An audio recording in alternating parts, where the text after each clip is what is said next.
ஹாய்ங்க எல்லோருக்கும் வணக்கங்க. கர்ப்ப காலத்துல குழந்தையோட நிறத்த நம்ம அதாவது வயிற்றில இருக்கும்பொழுதே நிறத்த மேம்படுத்த முடியுமா? அப்படின்னா கண்டிப்பா முடியுங்க.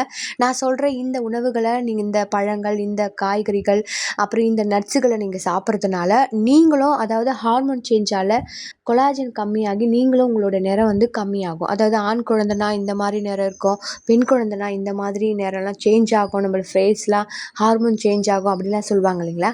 அப்போ நம்ம இயற்கையா உணவுகள நம்ம எடுத்துக்கும்போது அது குழந்தைக்கு ஸ்ட்ரெயிட்டா போறதுனால தோலோட நிறத்த மட்டும் அதிகரித்து இல்லாம, குழந்தையோட குரோத்து, நல்ல சத்துக்கள், பிரெயின் டெவலப்மெண்ட் எல்லாமே அதிகரிக்கும். அதுக்கு என்னென்ன உணவுகள் சாப்பிடலான்றத தெரிஞ்சுக்கங்க. லாஸ்ட்ல ஒண்ணே ஒண்ணு இருக்கு. அத நல்லா தெரிஞ்சுக்கோங்க. ஆ அதுக்கு நீங்க ஸ்கிப் பண்ணாம பார்த்தா மட்டும் தான் முடியும். வாங்க வீடியோக்குள்ள போலாம். கொலாஜன் இயற்கையா அதிகரிக்கணும், குழந்தையோட தோல் நிறத்த அதிகரிக்கணும்னா சில பழங்கள் இருக்கு. அது என்னென்ன பழங்கள் பார்க்கலாம். முதல்ல வைட்டமின் சி நிறைந்த பழங்கள். எலுமிச்சை, ஆரஞ்சு, சாத்துக்குடி, மாஞ்ச் ஆரஞ்சு, கிரேப் ஃப்ரூட் இதெல்லாம் பார்த்தீங்கன்னா, வைட்டமின் சி நிறைந்த பழங்கள். முதல்ல இதில என்னென்ன சத்துக்கள் இருக்குன்றத நான் சொல்லிர்றேன். ஆரஞ்சு, சாத்துக்குடியில பார்த்தீங்கன்னா, வைட்டமின் சி நிறைந்திருக்கிறதுனால இது கொலாஜன் உருவாக்க உதவுது. கொய்யாப்பழம், வைட்டமின் சி மற்றும் நார்ச்சத்து அதிகமா இருக்கு. கர்ப்பமா இருக்கும்பொழுது மாம்பழம் சாப்பிடக்கூடாது சொல்லுவாங்க. மாம்பழத்துல எக்கச்சக்கமான நெறைய சத்துக்கள் இருக்குங்க. ஆனா அதிகமா சாப்பிடுறது தான் ரொம்பவே தப்பு. தினம் ஒரு மாம்பழம் எடுத்துக்கிறது நல்லது. அதுவும் மருத்துவர் ஆலோசனைப்படி நீங்க எடுத்துக்கிறது ரொம்பவே நல்லதுங்க. அதுக்கப்புறமா அவகேடோ கூட நல்லது. அதுல வைட்டமின் இ இருக்கு. நல்ல கொழுப்புகள் இருக்கு. அத சாப்பிடுறது ரொம்பவே நல்லது. கிவி கூட வைட்டமின் சி மற்றும் அக்போலிட் நிறைந்தது பழம்னால அதையும் நீங்க எடுத்துக்கிறது ரொம்பவே நல்லது. தினமும் போதுமான அளவு தண்ணீர் குடிக்கணுங்க. அது ரொம்பவே முக்கியம். டாக்டர் கிட்ட கேட்டுட்டு எந்த அளவு நீங்க தண்ணி குடிக்கணும் அப்படின்னு கேட்டுட்டு தண்ணி குடிக்கிறது ரொம்பவே நல்லது. நம்மள நம்ம உடம்புல இருக்கிற சில வேஸ்ட்டு எல்லாமே வெளியே போகணும். அதுக்கு நீங்க தண்ணி நிறைய குடிக்கணும். அதுதான் குழந்தையோட நீர் குடத்துக்கும் ரொம்பவே நல்லது.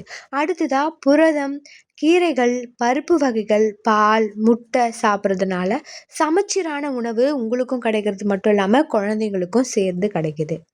கர்ப்பத்திற்காக மருத்துவர் கொடுக்கப்படுற அந்த சில மாத்திரைகள் இருக்கு இல்லைங்களா? அது ரொம்பவே முக்கியம். அந்த 3 மாசத்துக்கு தவறாம போடக்கூடிய போலிக் அமிலம் கண்டிப்பா எடுத்துக்கோங்க. இரும்பு சத்து மாத்திரை எடுத்துக்கோங்க. தவறாம எடுத்துக்கோங்க. கால்சியம் டேப்லெட் ரொம்ப ரொம்ப ரொம்ப முக்கியமானது. இந்த 3 டேப்லெட்டுமே ரொம்ப முக்கியமானது. கண்டிப்பா இந்த 3 டேப்லெட்டும் எடுத்துக்கோங்க. குழந்தையோட மூளை வளர்ச்சிக்கு இது ரொம்பவே முக்கியமானது. அடுத்தது குழந்தை கலரா பிறக்கணும் அப்படின்னு பழம் எதுவுமே கிடையாதுங்க. இதுதான் உண்மை. ஆனா சத்தான பழங்கள் சாப்பிட்றதுனால குழந்தையோட ஆரோக்கியம் நல்லாயிருக்கும். குழந்தையோட குரோத் நல்லாயிருக்கும். குழந்தையோட பிரெயின் டெவலப்மெண்ட் நல்லாயிருக்கும். நீங்களும் நல்லா இருப்பீங்க. இந்த பழங்கள் எல்லாம் கண்டிப்பா எடுத்துக்கோங்க. அதனால நோய் எதிர்ப்பு சக்தி அதிகரிக்கும். இரும்பு சத்து நல்லா உறிஞ்சப்படும். தோல் ஆரோக்கியமும் நல்லாயிருக்கும். கர்ப்ப காலத்துல தாய்க்கும் குழந்தைக்கும் தேவையான வைட்டமின் சி கிடைக்கும். வைட்டமின் ஏ நிறைந்த பழங்களையும் எடுத்துக்கோங்க. அடுத்ததா முக்கியமான பழங்கள் நான் சொன்னேன் இல்லைங்களா? வைட்டமின் சி நிறைந்த பழங்கள் மட்டும் கிடையாது. வைட்டமின் ஏ நிறைந்த பழங்களையும் எடுத்துக்கோங்க. சில பழத்தை நான் விட்டுட்டேன். முலாம்பழம், ஆப்ரிகட், சிவப்பு கிரேப் ஃப்ரூட்டு இந்த மாதிரி பழங்களையும் நீங்கள் எடுத்துக்கிறது ரொம்பவே நல்லது. இதனால் கண் பார்வை ஆரோக்கியத்திற்கு நல்லது. தோல் மற்றும் நோய் எதிர்ப்பு சக்திக்கும் ரொம்பவே நல்லது. கருவின் வளர்ச்சிக்கு, குழந்தையின் வளர்ச்சிக்கும் ரொம்பவே நல்லது. இந்த பழங்கள் எல்லாம் கண்டிப்பா எடுத்துக்கோங்க. கண்டிப்பா உங்களுடைய குழந்தையோட கலர் தோலோட நிறம் எல்லாமே மாறுபடும். ஆனா, இதுக்குன்னு குறிப்பா இதனால இது ஆகும் அப்படின்றதெல்லாம் எதுவுமே கிடையாது. ஆனா நெறைய டாக்டர் சஜஷன் சொல்லியிருக்காங்க. இந்த பழங்கள் எல்லாம், இந்த கீரைகள், பருப்பு வகைகள் தேவையானது எடுத்துக்கும்போது நல்ல சத்துக்கள் போய் குழந்தையோட வளர்ச்சிக்கும், உங்களுக்குமே நல்ல ஒரு சத்து கிடைக்குது. இயற்கையான விஷயங்கள். இதுதான் நம்ம சாப்பிட்ற உணவுகள். நீங்க பிரெக்னன்ட்டு குழந்தை பிறந்ததுக்கு அப்புறம் கூட நீங்க இதெல்லாம் எடுத்துக்கிறது ரொம்பவே நல்லது. எதுவுமே அளவுக்கு மீறி எடுத்துக்காதீங்க. இந்த தகவல் உங்களுக்கு பயனுள்ளதாக இருக்கிறது நல்லது. இனிமேலும் நிறைய பிரெக்னன்ட் ரிலேட்டடா நிறைய விஷயங்கள் உங்களுக்கு வேணும்னா நீங்க கமெண்ட் பாக்ஸ்ல சொல்லுங்க. அதுக்கான விஷயங்கள் சொல்லப்படும். சப்ஸ்கிரைப் பண்ணுங்க, லைக் பண்ணுங்க, ஷேர் பண்ணுங்க, கமெண்ட் பண்ணுங்க.